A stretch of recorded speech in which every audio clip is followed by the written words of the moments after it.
Week 11. Ballin' at what cost? Oh, she may be weary.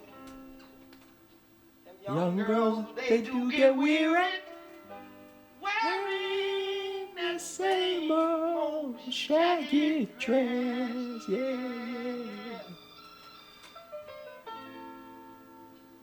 But when she gets weary, try a little ballin' out. Yeah. Gotta try ballin' out a little bit. That's the only way. You know she's waiting, just anticipating for things that she'll never possess. Yeah. But while she's there waiting, loud and try a little ballin' out. That's all you gotta do. That's all you gotta do. Try a little ballin' out. It's not just sentimental, no. She has her grief and care, yeah. But the words, they are spoke so gentle, yeah. It makes it easier to bear, yeah. You won't regret it, no. Some girls, they don't forget it.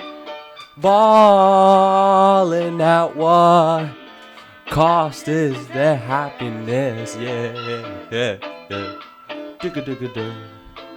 But it's all so easy. All you gotta do is try a little ballin' out. All you gotta hold her where you wanna, squeeze her, don't tease her, never leave her. Get to her, try a little ballin' out. What cost you gotta ball out. What cost out of week 11 ballin' out. What squeeze her, don't never leave her. Sweet, nah. Try a little ballin' out. What cost ya? Week 11, yeah, we made it. Can you believe it? Thanks, Otis. Jesus Christ, you're so unorthodox. It gets me fired up every time. Jesus Christ. Ladies and gentlemen, I am slightly ill today. Let's just get that out of the way before we do the intro. So there's no questions or doubts about how my voice sounds if I start coughing, sniffling a little bit during this episode. I'm sorry.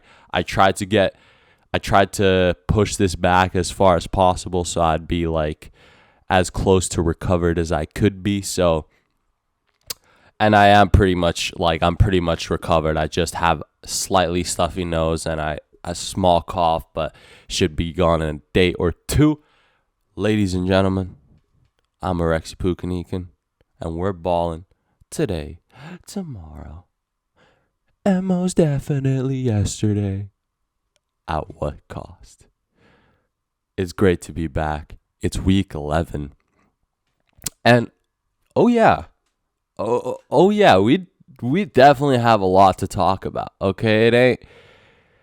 This is what I love about this sports world. It's one big event happens and then you sit there and then you're like, oh man, it's over. That was so cool. And then you're like, oh man, I guess nothing's gonna happen. And then you just wake up the next morning and shit's happening, The sports world, it never sleeps, There's constant flow of information. And I'm going to break down this information for you today. Simple as that. Formula One. Last week I said I can see the future. This week I can tell you, look the camera dead in the eye and say, dead in the lens and say, I definitely can't see the future. I can't see shit, dude. I am fucking blind in this context, dude. So I thought I was like big brain, freaking Albert Einstein IQ type shit, figuring out the fucking outline of the universe with my fucking Jetta build-up predictions. But look, sometimes it doesn't go your way. Seriously, it just what are you gonna do? Yeah. Sometimes you wish that it had gone your way and you thought you were confident in the way it was gonna go, but it doesn't, and so you just gotta take it. And then let's just go through what happened. Okay. There you go, a little cough, a little bit of just to show you that speaking of so I'm a little bit sick. Signs, my boy Carlos Sainz Jr. Vasquez de Castro, he had to miss out the whole darn freaking weekend of racing and driving because he got appendicitis. And ladies and gentlemen, do I know what appendicitis is? No, I fucking don't. So I had to research it. I went on Google. I searched what's appendicitis. And then they say it's when, the appendix, right, which is this little freaking tube thing, pretty much like attached to your large intestine or whatever. It's when that shit gets like clogged or inflamed or some shit.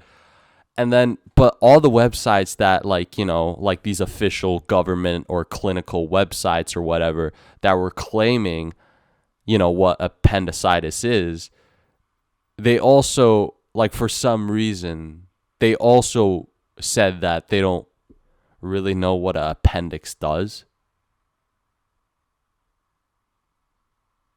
which just throws me the fuck off. Like, we're this deep into like science and medicine, and there's still parts of the body we don't know what the fuck it does. It's just there. Great. That makes me feel much better about Carlos Sainz missing out Jeddah. That he got a inflamed part of organ that we don't even know what the fuck it does. Like, what its purpose is. It's just there. And then, like, if it gets inflamed or infected or clogged or whatever, it hurts like fuck and you got to get surgery for it. So that was the fate of my boy Carlos Sainz during Jeddah. So he was, he couldn't race, but I mean, at least he got the whole situation dealt with as soon as possible, as fast as possible, best way possible. So that, on race day, he was already there. He was in the garage looking at the performance, looking at the stats, doing his studying and all that. But hey, good on him. And, kind of thankful at the end of the day that it happened now, because then he could take like a slightly longer break, because there is a break now. It's not, we just went back to back to start the season off. And now we get the first break, and then next week is going to be Australian GP. So in that sense, I'm very glad. If anything, Jeddah was Jeddah. It had a lot of action. I ain't gonna lie. This is not part of my bullet points. It definitely had a lot of action. But I think it's the fact that it's like still the fact that the DRS zones, there's a lot of them. So there's quite a lot of DRS games or DRS train kind of situations going down. But, it's hard to not get hyped when two cars are trying to go at each other with turn 1 and 2, and then also just the last turn as well. It's a fun little turn to where you can pull off a little switchback or, all that funky stuff. So it wasn't the worst from the viewing experience. The timing was pretty good too. It started at like 7 in the afternoon or something, 6 in the afternoon. So pretty perfect in my opinion. Not the worst GP overall. Just obviously would have been much more cooler if my boy Carlos Sainz was racing. So who was the man? Who was the kid? Who was the individual who took Carlos Sainz's place to come in as a substitute? It was a 18-year-old British driver called Oliver Bearman, and impressive in the way that he's 18 years old and pretty well adapted to F1 level of technology and just like the car in itself. Just comes to show that Ferrari is putting these reserve drivers or academy drivers in the simulator like a lot, because that's the only way that the base was that high up, because if you really don't know, if you're not on the level of operating a F1 machinery, then you just ain't, and then you're just like struggling the whole time trying to figure it out. But Oliver seemed like he had a lot less to figure it out, and that's why he actually could focus more on the actual race than just oh my god, how does this car work type of thing. How do I turn that? Oh my god. Yeah. But hey, P7 after the race. Impressive, I think, in that sense that he was 18 years old, hasn't had that much experience in a F1 machinery, right? I'm sure it wasn't his first time ever, right? Probably first time ever in a race weekend, but like I'm sure he's driven an F1 car before. Sorry about that, ladies and gentlemen. But yeah, P7, not that bad. Like, because like I don't want, listen, obviously this was pretty impressive, right? But I don't want there to be like this, like, oh my god, how is it even possible he did something like that? Guys, it is still the second fastest car in the grid right now. Okay, Ferrari is the second fastest car in the grid in terms of just overall, right? Because obviously Ferrari probably has a pretty decent like qualifying car. Like it could do one lap pretty darn fast and almost the same speeds as the Red Bull. This season, a little bit more questionable, but there are still moments for the car. But if it's the second fastest car and P7, that's all I'm trying to say. Of course, there was a bunch of killers in front of you. I'm not. Of course, the context, the situation. Oliver Bearman, 18 years old, blah blah blah blah blah. Very impressive. But you give that Ferrari, you give Carlos Sainz his Ferrari to, like seriously, yeah. Like imagine if it was Lewis Hamilton already, like in that, it wouldn't have been a P7, dude. Like no chance in the world. But however, not gonna take away anything. I just kind of want to be like a bit of a counter opinion, because I do think F1 definitely made it like a huge thing, and then okay, but some of these guys are actually like fighting for their lives to like stay in the, so it's a little bit like a little plus or minus stuff. That's how I'm gonna look at it, but we're gonna move past that. Oscar Piastri with a very impressive P4. Couldn't make it to the podium. Charles was definitely on point this weekend.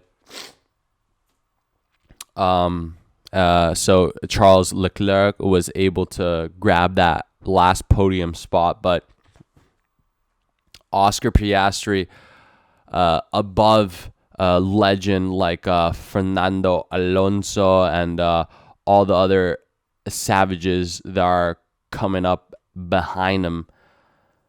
So I think a P4, honestly, like we know that the McLaren's not like crazy. It's not like they've made some crazy upgrades where it's, because I do think there is still some things about the McLaren car that are just a little bit underneath the Ferrari. But yeah, McLaren P4 with Oscar Piastri driving it. Fernando Alonso was behind him. George Russell was behind him. And, like, think about it. Lewis Hamilton's just chilling in the Mercedes and P9. He don't give a fuck no more. It's out of his zone of interest. And Lando Norris in the same McLaren car, P8. So that's why I really want to tip the hat to my Australian mate, Oscar Piastri. And, just shout out to him because it seems like he's fucking unstoppable right now. And it really is. I said this pretty much already last year, but a future champion material. It's ridiculous. None of the other top guys has made like such a rookie season statement like he did last year. So maybe the closest was Leclerc. What is it, back in 2017 or something? But yeah, all I'm trying to say, it's been a while since we've seen a rookie at this level. So Oscar Piastri, definitely looking in shape, looking like he's gonna cause a little bit of trouble for the rest of the season. Haas, fucking shout out to Haas, dude. I was talking with my boy during the race. We were kind of skeptical of Haas's future in F1, just because, there's so much money involved, like I've mentioned before. And with all this money, there's definitely got to be some company out there that's just like waiting to just snatch that spot up. And then that's that. And I think Haas, at the end of the day, they've definitely made it, like, had a good run, but it is what it is. Hey, they got points. Second race into the season, Nico Hülkenberg with a P10. So, hey, brother, I'm all down for the Haas team. Every single race, if they're scoring a point, I'm pretty hyped. It's great to see. That's real teamwork, because they have an underperforming car.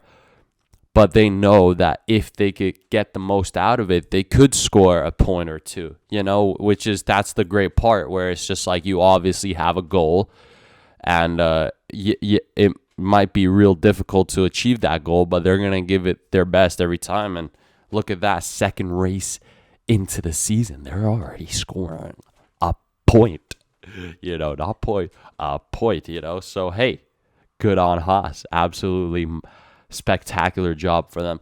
So, I said Charles Leclerc got the last podium spot. So I kind of like left out who's in P1 and P2. I mean, do I have to even say it? Do I even have to say it? It's kind of like, did JFK get assassinated by, one guy? Like, no, it's one of those things. It's just like, it's Red Bull 1-2. Everybody knows this.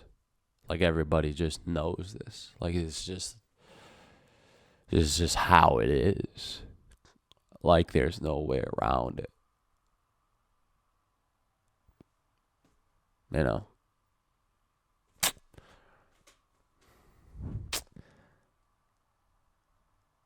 And I'd like to emphasize the fact that at the end of the day, Max Verstappen, right, in the same car as Sergio Perez, he's just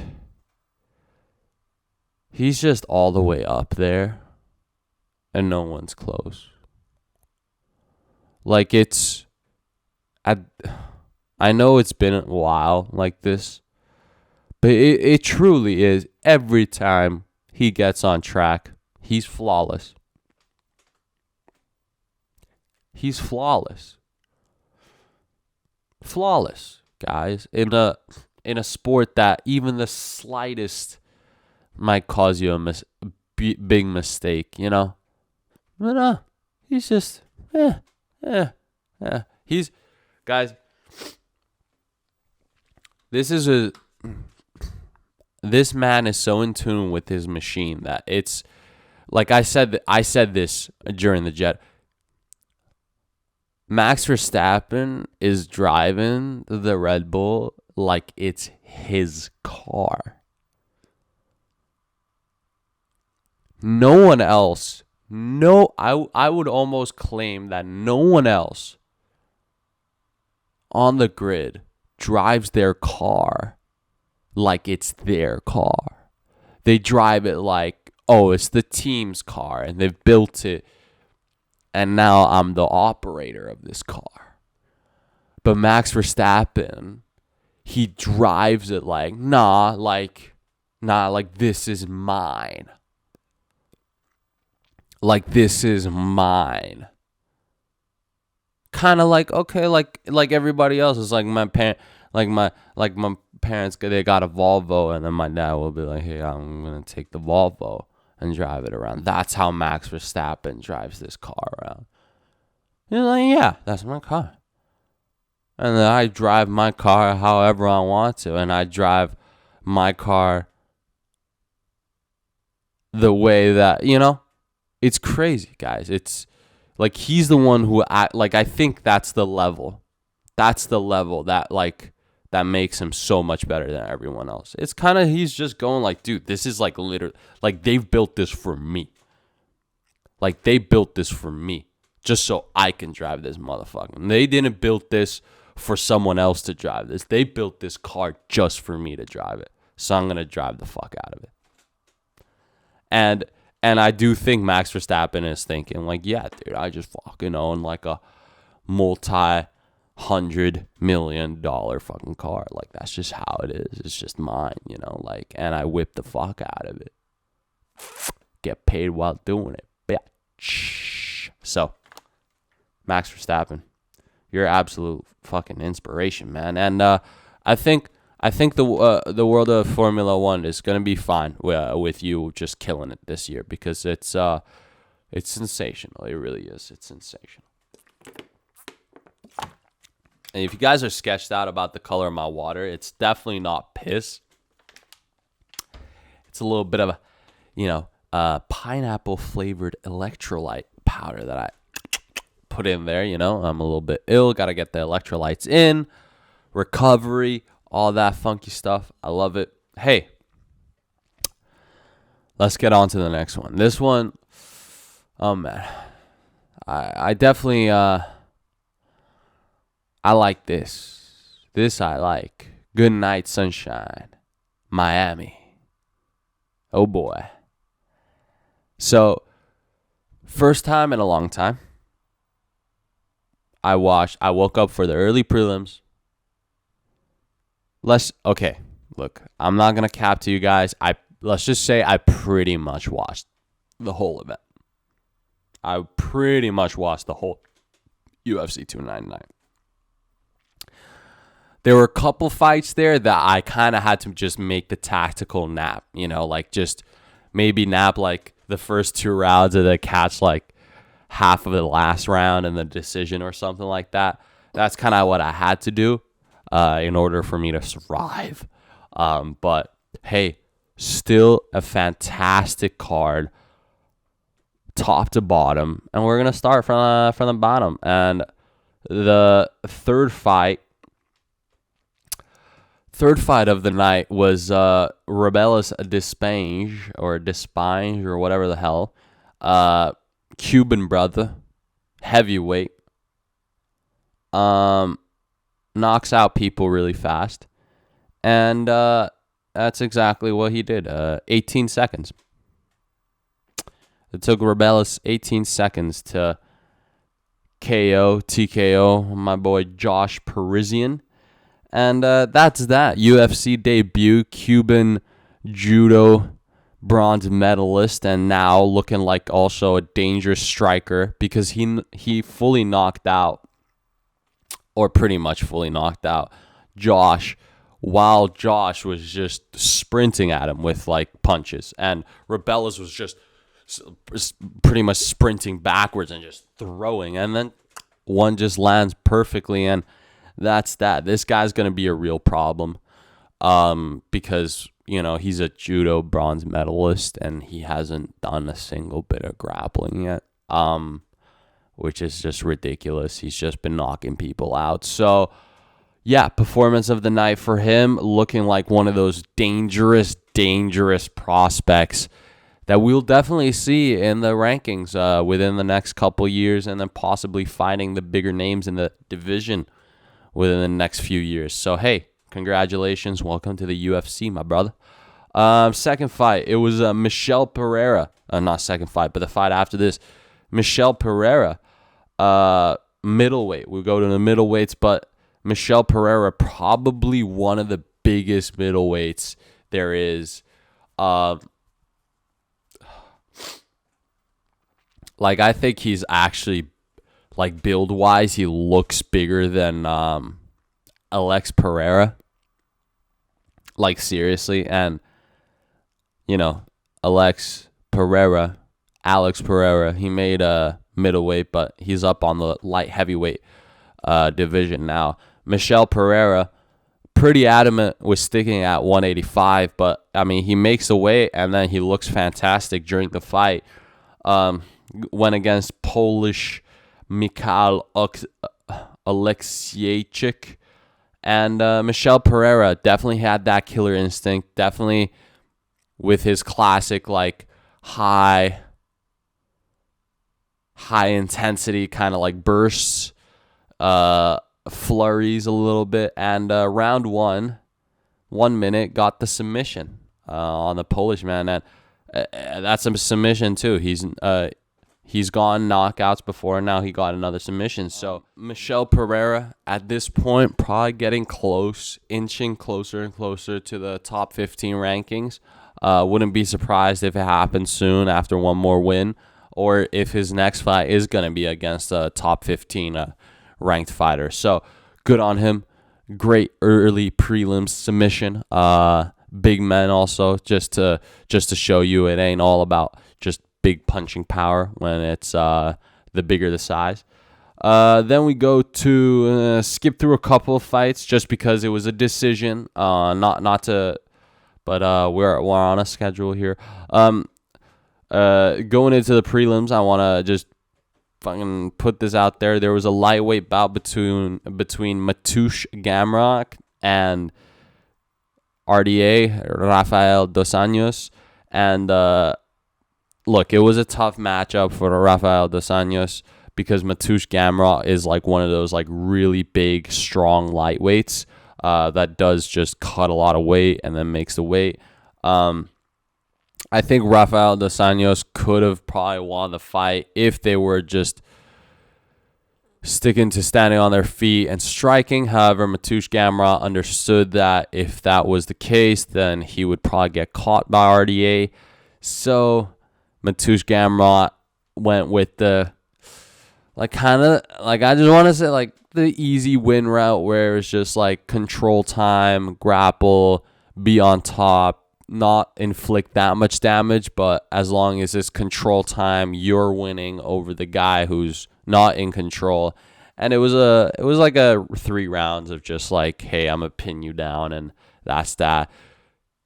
I want to point this out, not to shit on Gamrot, but I want to just say, hey, RDA, let's just say that was a fugazi loss. No one's gonna remember that loss. You're still the man. Let's get you a striker to match up against you next time, and then I'm sure it'll be much more entertaining. Then we go into last fight of the prelims. Now, this was the first one where I was paying a lot of attention. This was the first fight where I was just okay, now I really got to find out what's going to happen. It was number 5 heavyweight Curtis Blades versus number 7 heavyweight Jailton Almeida. And Jailton Almeida was 6-0 in the UFC coming into this fight. Just a grappling sensation. The power he possesses is on another level. but it's just grappling. That was the whole thing with Jailton. It's just grappling. He has one game plan: grab a hold of you, try to choke you out. That's the only game plan. And so Curtis Blades, knowing this, did a great job defending from all the pressure that Jailton was putting on him in the first round. And then Curtis regained his, breath, took a second or two. And then, of course, restarting the round, they start on the feet again. Then Curtis Blades said, enough's enough. Enough's enough with this grappling fucking, just ridiculous shit. I'm gonna show you how it's done.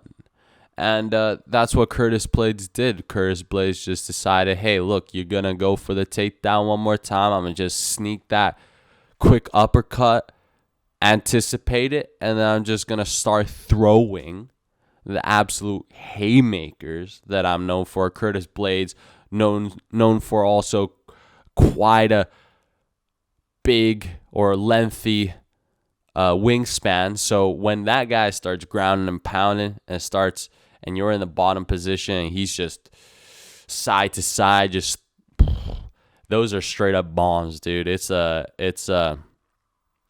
hellfire, man. It's just coming ba ba ba ba ba ba nonstop. And Jailton got caught off guard. He was I thought this is where I had to find out a little bit, because I was also thinking like, okay, if Jailton Almeida is almost championship material, then like I'm assuming he can at least take a couple hits, right? And that was the interesting part. Like Jailton got like lit up and he got stopped pretty darn fast. Like he definitely he's got to start working on his striking, man. Like, or being able to take powerful strikes, accurate strikes. He has to kind of be able to anticipate it so he doesn't find himself in a position like this. At the end of the day, I think it's unrealistic to go like, okay, Jailton, like let's just like make you into like a fucking striker now. Like let's just make you into like Tom Aspinall type of level of striking, or Cyril Gahn type of level of striking. But at least to be able to defend from some strikes, because I think that was some basic like just ground and pound that Curtis Blades laid on him for like, what was it, like under 10 seconds? And that was that, like, yes, I know it's Curtis Blades. It's absolute haymakers. It does a lot of damage. But overall, it's just if Jailton, because I feel like Jailton Almeida's like grappling level is still like probably the highest we've ever seen in the heavyweight division, right? So that's got to account for something. But that's the thing with the heavyweight division. It's like if a guy knows how to punch in the heavyweight division and he lands one punch, that's it.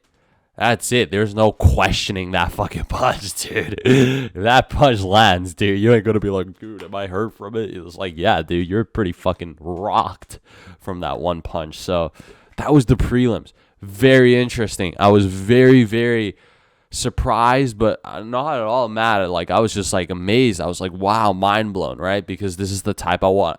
This is the type of matchups you want, and because you find out something very crucial about it. You actually find out a lot. It's not one of those matches, is he gonna talk the talk? It's like one of those where it's just like stylistically, okay, like let's just see how it goes down. Wonderful. Shout out to Curtis Blades, performance of the night. And then great energy going into the main card.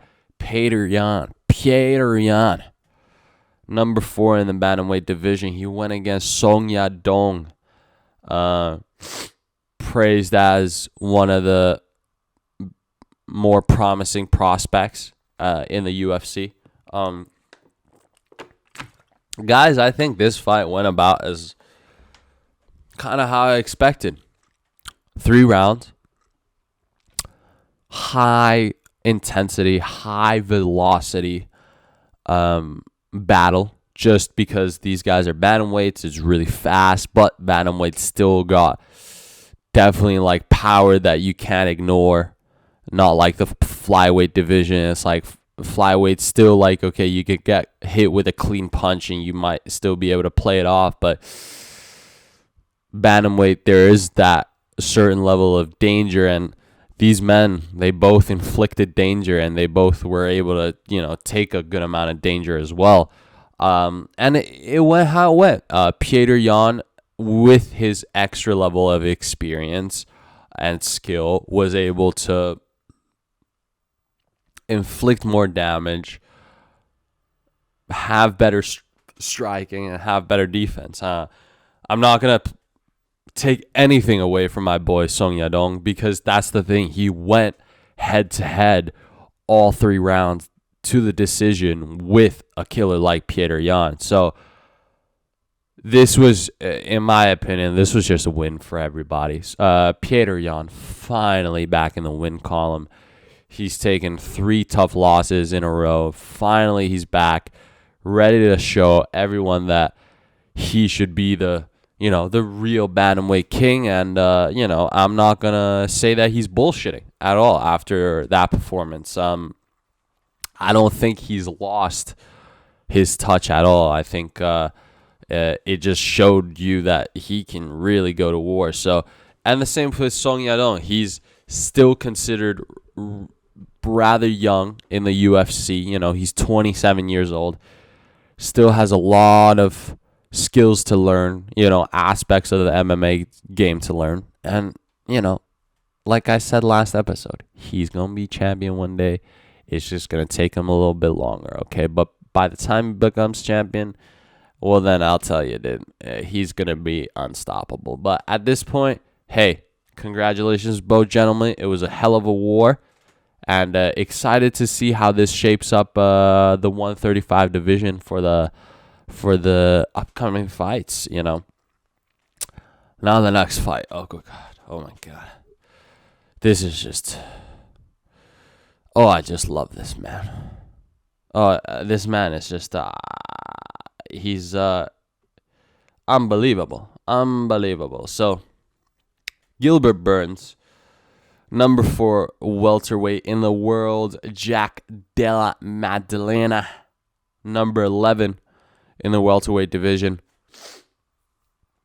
Gilbert Burns known for being relentless, non-stop pressure, one of the more exciting fighters.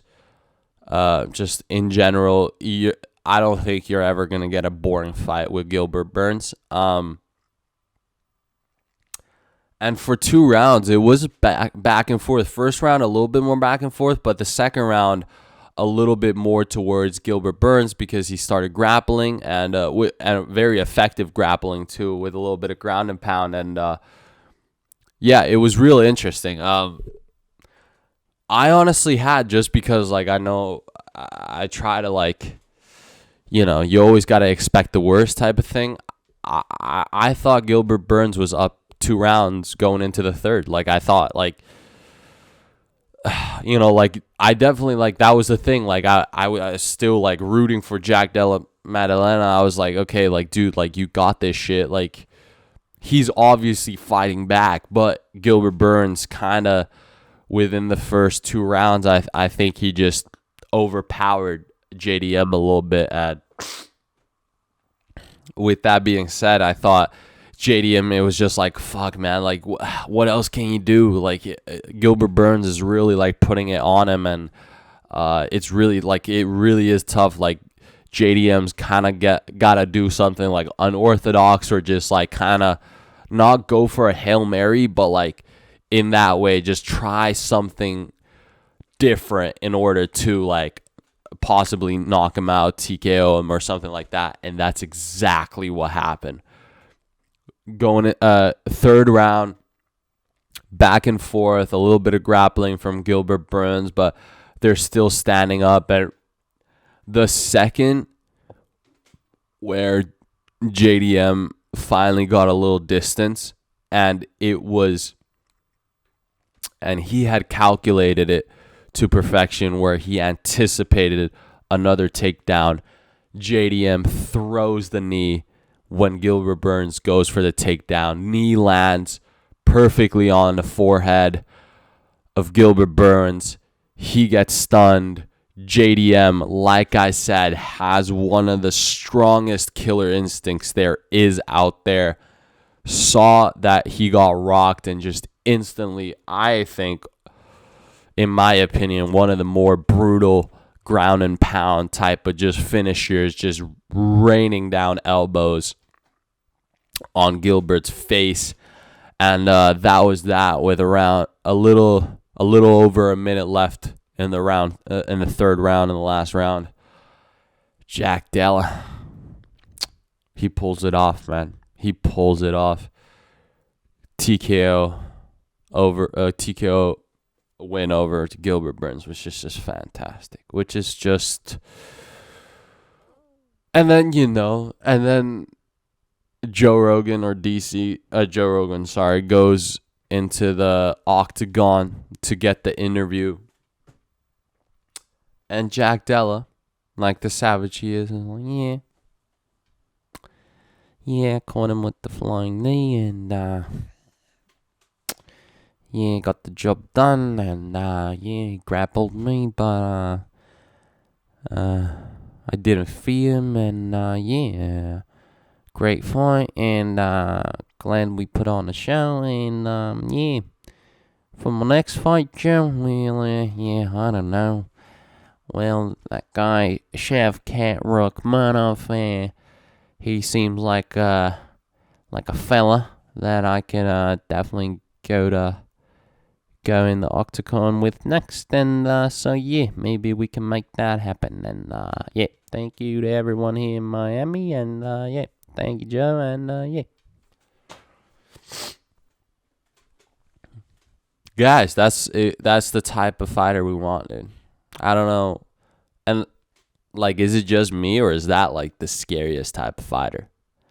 Because it's almost like he's almost scarier than Shavkat, in my opinion. Because Shavkat, he's just silent as fuck. And then he says a couple, like, Kazakhstani, like, words and shit. And then you're like, oh, my God, he's so like, mysterious. And, like, he's got this mystique about him.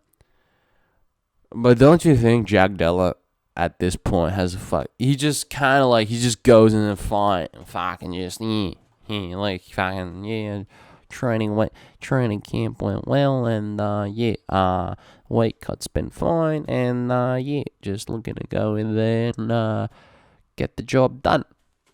Like, what the fuck, dude? Bro, that is intimidating as fuck, bro. Like, don't you just see that, like the fact that, like, he has that level of confidence without, like, almost in a sense he hides it, like he doesn't, but then at the same time that's the confidence. It's just like, I'm just gonna go in, do my job, and I'm pretty sure I'm just gonna get the job done anyways because I'm a savage and I know that. That's kind of his whole demeanor. And dude, I might be his number one fan at this point because Jesus Christ, dude, this guy's on another level. And in terms of welterweights, there is pretty much just like like Shavkat Rakhmonov right now. Shavkat, dude, like I don't know, dude. I think if Leon Edwards would land the same kick he landed on Usman, knock him out. I feel like if Leon Edwards lands that same kick flush on Jack Della's just going to be like, just a small tickle. Like, what the fuck, dude? This is just next level. I think the real threat for him is the matchup he called for. It's the Shavkat Rakhmonov fight, but I think that could be definitely one of the highest level, just two of the biggest killers in the UFC going against each other. So please, UFC, let's make that matchup happen. I'm okay with waiting for a little while. I'm okay if that's like the end of the year type of event, co-main or some shit. But until then, thank you, Jack Della. you got me so fucking hyped. Like, you know, like that was just from my pure viewing experience. Like for 2 rounds, I was stressed as fuck. I was like, fuck, dude, he's going to lose. And then last round, bam. And I'm just like going crazy. Oh my God. Oh my God. Oh yeah. So it was one of those. I fucking love this sport, man. I fucking love Jack Della as well. And then we'll skip through the Kevin Holland Michael Venom Page fight. I'm sure it was entertaining to see a different type of fighter that plays towards the crowd and all that. But you know, it went to the decision. All that. I'm gonna just breeze past it real quick. Co-main of the evening: Dustin the Diamond Poirier goes against Benoit Saint-Denis. Benoit Saint-Denis, a literal killer, because he was in the military. A Frenchman, relentless when it comes to just pursuing the finish. He will grapple you. He will exhaust you. He will try to knock you the hell out. He'll do everything in his power. He's one of those fighters that'll just pressure the hell out of you until he gets the finish. That's the problem. You went against one of the most experienced guys there is in the UFC, that has fought the highest level, consistently the highest level of opponents, and that's the Diamond, man. And the Diamond shines bright after that night in Miami, okay? First round, Benoit pressure. I don't know what to tell you. BSD Frenchman pressure, man. It was just grapple, couple strikes, you know, just trying to corner Dustin Poirier into like just accidentally getting caught with a dangerous hook or something like that. But Dustin Poirier, too experienced for this kind of game, kept calm the whole time, and definitely still also like showed that he was in it. Like it wasn't like too much for him. It wasn't like he was getting overwhelmed. And he just kept calm, survived round 1, and was able to regain. And I don't think it was that bad either. I don't think it was like getting close to him getting finished in round 1. But, you know, like just escape the danger. And round 2, would you look at that? Takes a couple more deep breaths, readjusts his shorts. Dustin Poirier always, you know, does that, or does the hair. You know, MMA fans knows this. He always readjusts his shorts, does that. He readjusts his shorts, I swear to God, the first time in a second round. And then right after that, he turns it the fuck on. He had the switch. The switch was there. He turned it on. And then he started just giving Benoit the Diamond treatment, man. Like, that was it. Like, gilly, first of all. Just fucking jump the guillotine, because he's got a black belt in jiu-jitsu. If it gets locked in, you know, it's a finish. You know, it's a tap, and then that's that. Or if the gilly doesn't work, but like the gilly's the plan. The guillotine is the plan. You're always trying to guillotine that motherfucker. But if you ain't gonna guillotine the motherfucker, well, what you gonna do? You're just gonna hit him with the freaking perfect, most crisp, accurate, powerful, dangerous, effective hook. I'm telling you, this is right up there with Alex Pereira's left hook. I mean, Dustin Poirier, his left and right hook is just, it's gonna land, dude. And he's got the timing so well. And this is where you can see the experience difference as well, because the reason why Benoit got caught was just because then as soon as he starts getting wild and throw combinations, he ain't protecting himself, so that bam, chin's wide open, bam. And Dustin knows that it ain't going to take a hell of a lot of shots landed to put him out. You just got to land 1 or 2. And that's exactly what happened. Dustin Poirier, diamonds are made under pressure. That's all it is, man. This is a perfect way to finish this fight. I mean, just knock the hell out of it. I mean, I think this was still the biggest, like, moment of the evening. It really was, because it was just a knockout fight of the night.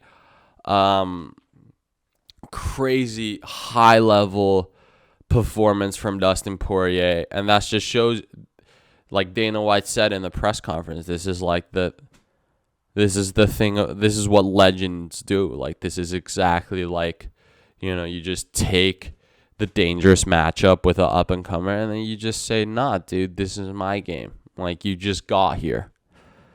Know your place, and then go from there. And Dustin Poirier, you're a savage. You're a legend in this sport.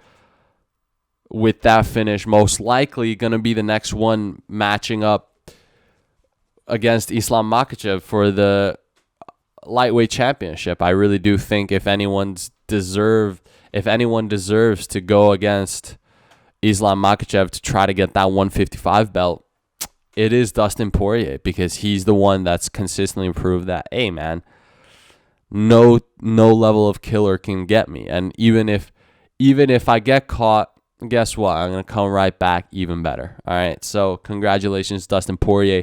Moving on to the main event. Bantamweight Championship of the World. Sean O'Malley, the Sugar Show, went against the very dangerous Ecuadorian Marlon Chito Vera. Now, look, I predicted this to go all 5 rounds. Okay, I got that correct. But like I said, Chito always is slow. Like, he's known for being slow. And then he, like, lands that big shot, like the big one that, like, puts the opponent away. It's worked in a lot of cases, and I really thought that Chito would have known that he was the one who had to come into the fight with a lot of pressure and a lot of be the one pushing the pace. Like, I thought that was a given. Like, I'm sorry. Like, I'm not trying to, like, because I really like Chito. I really do, but like, just looking at the matchup on paper, like I said last week, I just thought Chito was just going to come in with that pace, like just a different type of pace and pressure compared to all of his other fights, because Sean O'Malley is so fucking fast. He's one of the fastest, like, most slippery strikers in the UFC right now. So I thought Chito knew that and was going to, like, counter with the same type of speed and stuff. But no, Chito stuck to his game plan that has worked with him before.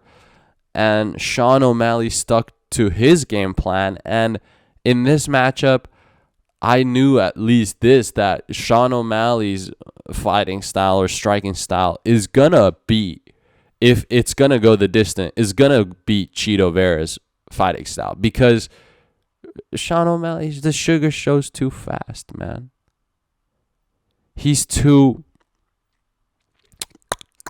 slippery, man. He just goes in and out. Just did it.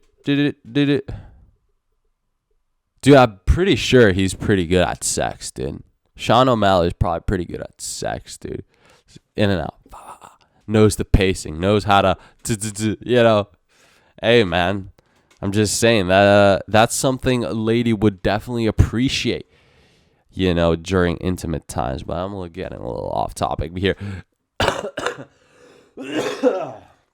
There you go. Sean O'Malley. Masterclass out of him. Perfect distance management. Peppered the hell out of Chito Vera. Chito Vera had moments where we thought it was going to be over. It got kneed up in the face so freaking hard that the whole arena heard it, or the whole stadium heard it. Didn't get dropped. So that's where you got to just show all the respect to Chito Vera for standing there and not giving up. But there were times where it really felt like he was giving up, because Sean O'Malley would just literally faint for like almost 5 to 10 seconds, just hit him with feints. And then he would shell up And then, like, as the second he opens up, Sean O'Malley then actually hits him with, like, a couple jabs, 1-1-2, and then, like, or, like, goes in with, like, 3-4. It's like, what? Like, it was one of those master classes. It seemed like a bit of, like, a video game performance type of thing from the Sugar Show. Absolutely mind-blowing. It was still a very fun fight to watch, because at around the round 4, you saw Cheeto kind of like, trying to do his thing. Like, he's like, yeah, like, here it is. Like, I've read your things, and now I'm going to try to hit you with a couple of my haymakers. But Sean O'Malley, that's where he showed it's just he's too high level as well, that he's not going to get caught. And that's that. Sean O'Malley, the Sugar Show, continues. I would claim he's undefeated after that performance, especially. Undefeated in the UFC.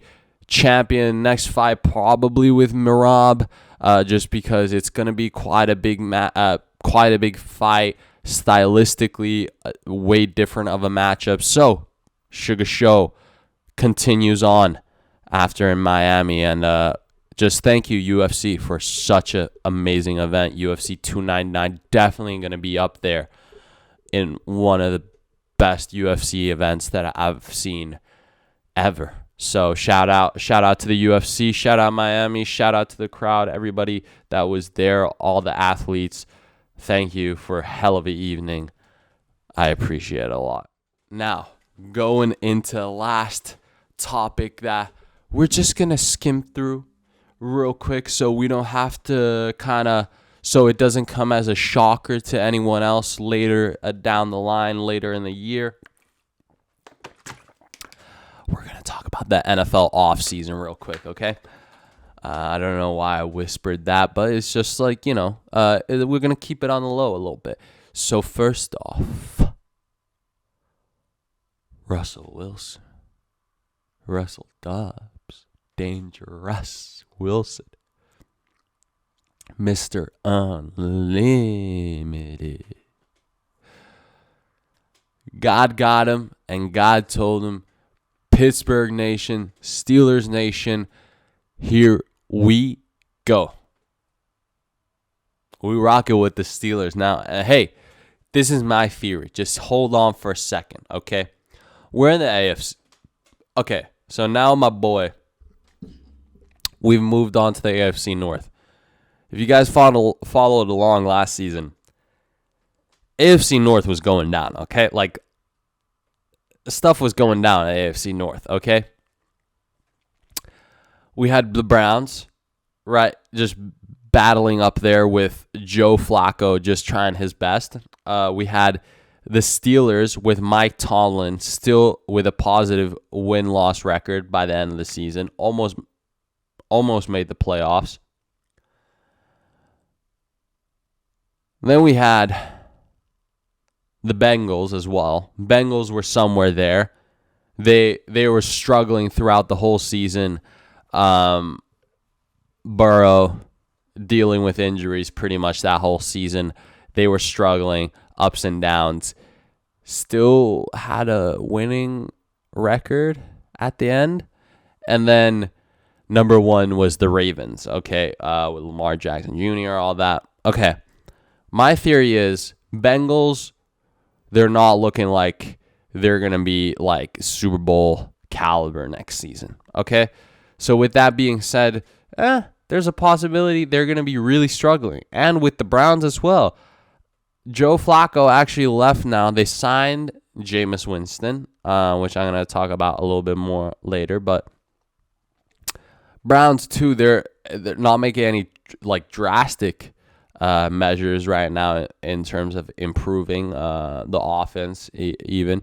But the defense has always been really good, so we got to watch out about that. But see, so what I'm trying to say with all this is with Russell Wilson now in Steelers, listen, guys, we might be looking at a second seed in the AFC North.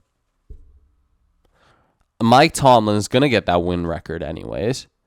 So a couple more wins, we might clinch the playoffs, make a good old playoff run. So, hey, This is what we're going with, and I feel optimistic. I'm not gonna go deeper into it. I just felt like, honestly, this was a win-win situation for us. This is what this was what God intended it to be. So I'm happy with that. I'm happy with that decision. But with that being said, let's talk about all the other moves that's been happening recently, just so we don't get a little lost later in the season when the season about to kick off. All right, Derrick Henry, running back of the Titans, now going to the Ravens. Okay, you want the Ravens to get bigger, blacker, stronger? Well, brother, it definitely just did. And guess what? At the same time, it got cooler, and they look much more dangerous, and they look like now that it's just like, okay, who's really gonna stop him? If they get like a decent ass wide receiver, because now they released Odell Beckham Jr. Unfortunately, if they can replace that spot with a very talented wide receiver, a very effective one, productive one, hey, we're looking at Super Bowl team right there. And and that's why I'm saying, like, I ain't a racist. It's only gonna get better. How is that racism? Right? Think about that. Ravens looking really good right now. Saquon Barkley has been playing in the Jets his whole career so far. Now officially saying bye-bye to the Big Apple, saying hello to the Philadelphia Eagles. Now, this is a good sign. What was the problem with the Philadelphia Eagles at the end of the day last season? It was that they were making Jalen Hurts run way too much. They were pushing the fuck out of him when they shouldn't have. They should play the quarterback as the quarterback position and let the running back do the running back work. I think they got the right running back right now to replicate what Jalen Hurts was doing last season, and now you can add a little bit more on top of that. So in that term, I think this is a great move. Next up, this is why I'm saying the AFC North is going to get weird. Joe Mixon is going to the Texans, former Bengal running back. He's going to the Texans, which is only a big improvement for the Texans.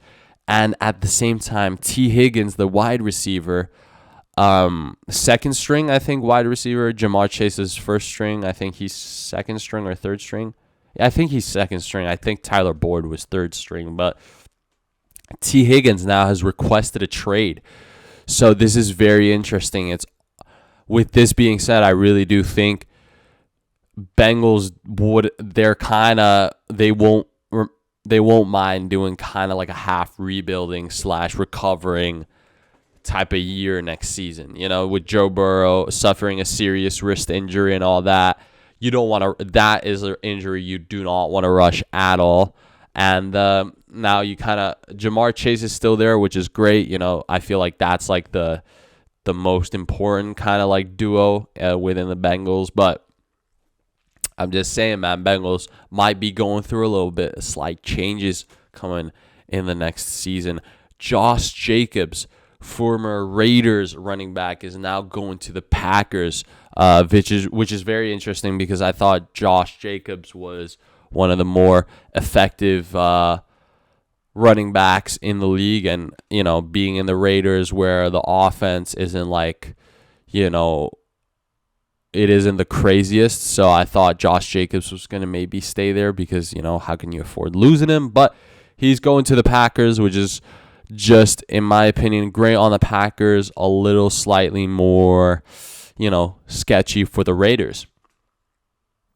Tony Pollard, former Cowboys running back, he's going to the Titans on a 3-year deal. So that's going to be real interesting. Definitely the running back game is going to be switching up in the Titans team, because we're talking about two very different running backs. Tony Pollard, one of those slippery, very agile type of running backs, and then Derrick Henry, known for just running through motherfuckers. So Tony Pollard, congratulations on a 3-year deal in a great city. Nashville, Tennessee, fucking, they get lit there.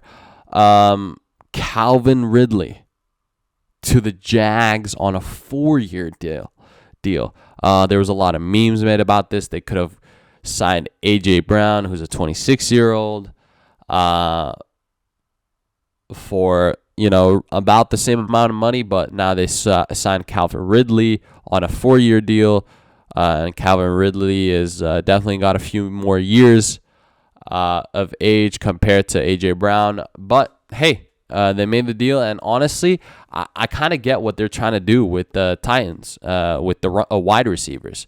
Now it's just like, hey, dude, we got 2 vets, and they're going to do their veteran shit. So I really feel like in that way, in that perspective, I see what they're doing. Like, I can't really even, diss it at all, because now they got DeAndre Hopkins and Calvin Ridley. Like, that kind of sounds cool in my opinion. So we'll see what the Titans get up to. On paper, they're looking pretty fire right now. Like, honestly, dude, yeah, dude, they're looking kind of fire.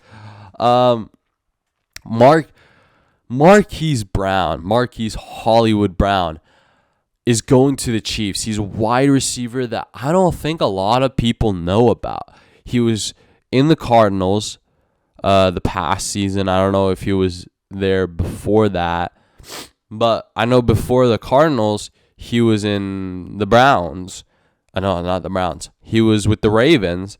And when he was in the Ravens, he was doing some remarkable shit with Lamar Jackson Jr. Like, he was definitely the guy who was catching some amazing long balls with Lamar Jackson Jr. And we know how talented Lamar Jackson Jr. is. Think about the fact that now Marquise Brown has Patrick Mahomes as a quarterback. And that was the missing piece for the Chiefs being like the ultimate team last year. It was the fact that they didn't have that wide receiver being able to catch deep routes and shit like that. So now, going into the next season, we got a potential player who can catch a lot of deep balls consistently. So I'm telling you, in terms of all the off-season trades and moves that I'm going to list off, and there's still a few more, I think this might be the most important one. I have an argument. Yeah. This might be one of the more important trades, moves in the offseason that might carry on into the season and will have one of those direct effects, And it definitely does look like Chiefs are going for that three-peat, because you're telling me if the same team pretty much comes back, you've paid your top players the right amount of money, and now they're motivated, and you get a couple more players that can, fill out the holes in your game, then I don't know, dude. It's looking pretty likely that the Chiefs might get the three-peat. So, hey, great move by the Chiefs. I can respect this a lot because I've been shouting out Marquise Brown for a couple seasons now, and great to see this for Marquise Brown as well. Kirk Cousins. This was the biggest quarterback news so far in the NFL. Kirk Cousins is going to the Falcons on a 4-year deal. And I